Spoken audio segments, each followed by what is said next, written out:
C'est quoi un bon manager? Question dont on vient de débattre il y a pas plus tard qu'une demi-heure. J'avais envie de vous partager les éléments de réponse. Alors, je pourrais parodier le sketch des inconnus, hein. Le bon chasseur, c'est celui qui a des objectifs, celui qui a des process, celui qui a de l'organisation, et c'est celui qui gère. Mais là, c'est le bon manager. Voilà.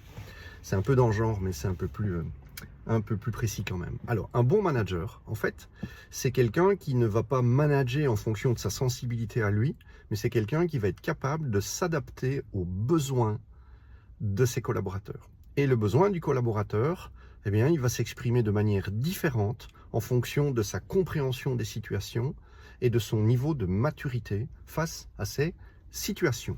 Alors, en gros, il y a 4 postures, c'est pas moi qui les ai inventées, c'est Ursi Blanchard, c'est 2 chercheurs Harvard INSEAD dans les années 80, donc c'est le management situationnel. Voilà, c'est quelque chose que je vous recommande et avec lequel moi je travaille énormément depuis pas mal d'années.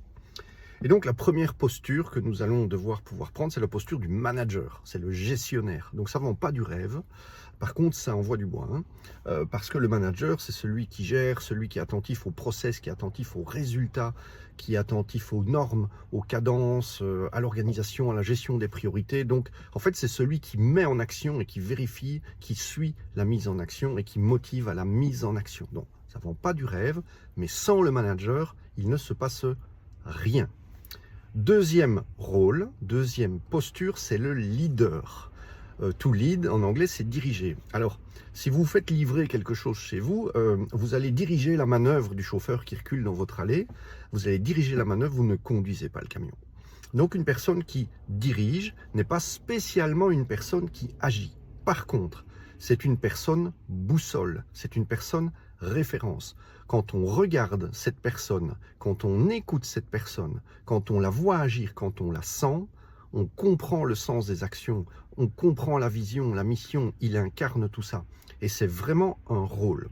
Et nos collaborateurs, à certains moments, sur certaines thématiques, ils ont besoin que nous ayons ce leadership, cette capacité à les diriger, à les emmener avec nous, qui n'est pas spécialement faire avec eux ou faire à leur place. Le troisième rôle, c'est le rôle de coach. Encore un mot anglais, et ce mot anglais, c'est le mot qui veut dire autobus, autocar, diligence. En fait, un coach, c'est un véhicule. Donc, un coach, il vous transporte, en fait. Il vous permet d'aller à un point A à un point B.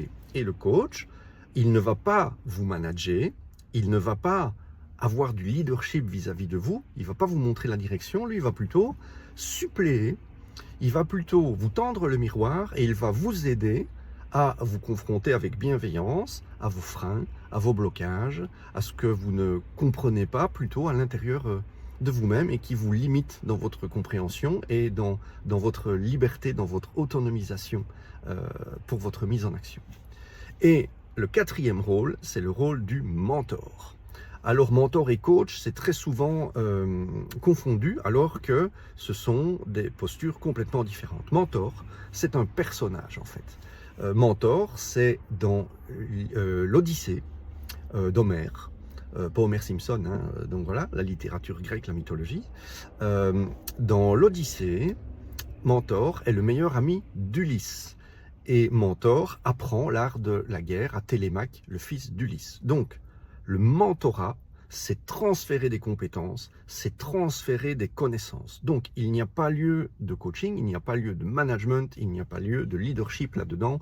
C'est faire grandir par l'ajout et l'intégration de connaissances. Alors, le bon manager, c'est la personne qui va pouvoir s'adapter face à chacun de ses collaborateurs et parfois dans une même conversation qui aura trait à plusieurs sujets, sera capable de prendre avec fluidité ces 4 postures que sont celles du manager, du leader, du coach et du mentor. Et vous savez quoi, ça peut vous paraître bizarre, mais en fait c'est très confortable et très agréable pour les collaborateurs parce que si pour vous c'est un exercice de gymnastique qui peut vous sembler ressembler à un peu de schizophrénie à certains moments, surtout au début quand on n'a pas beaucoup de pratique, eh bien le collaborateur, lui, c'est idéal.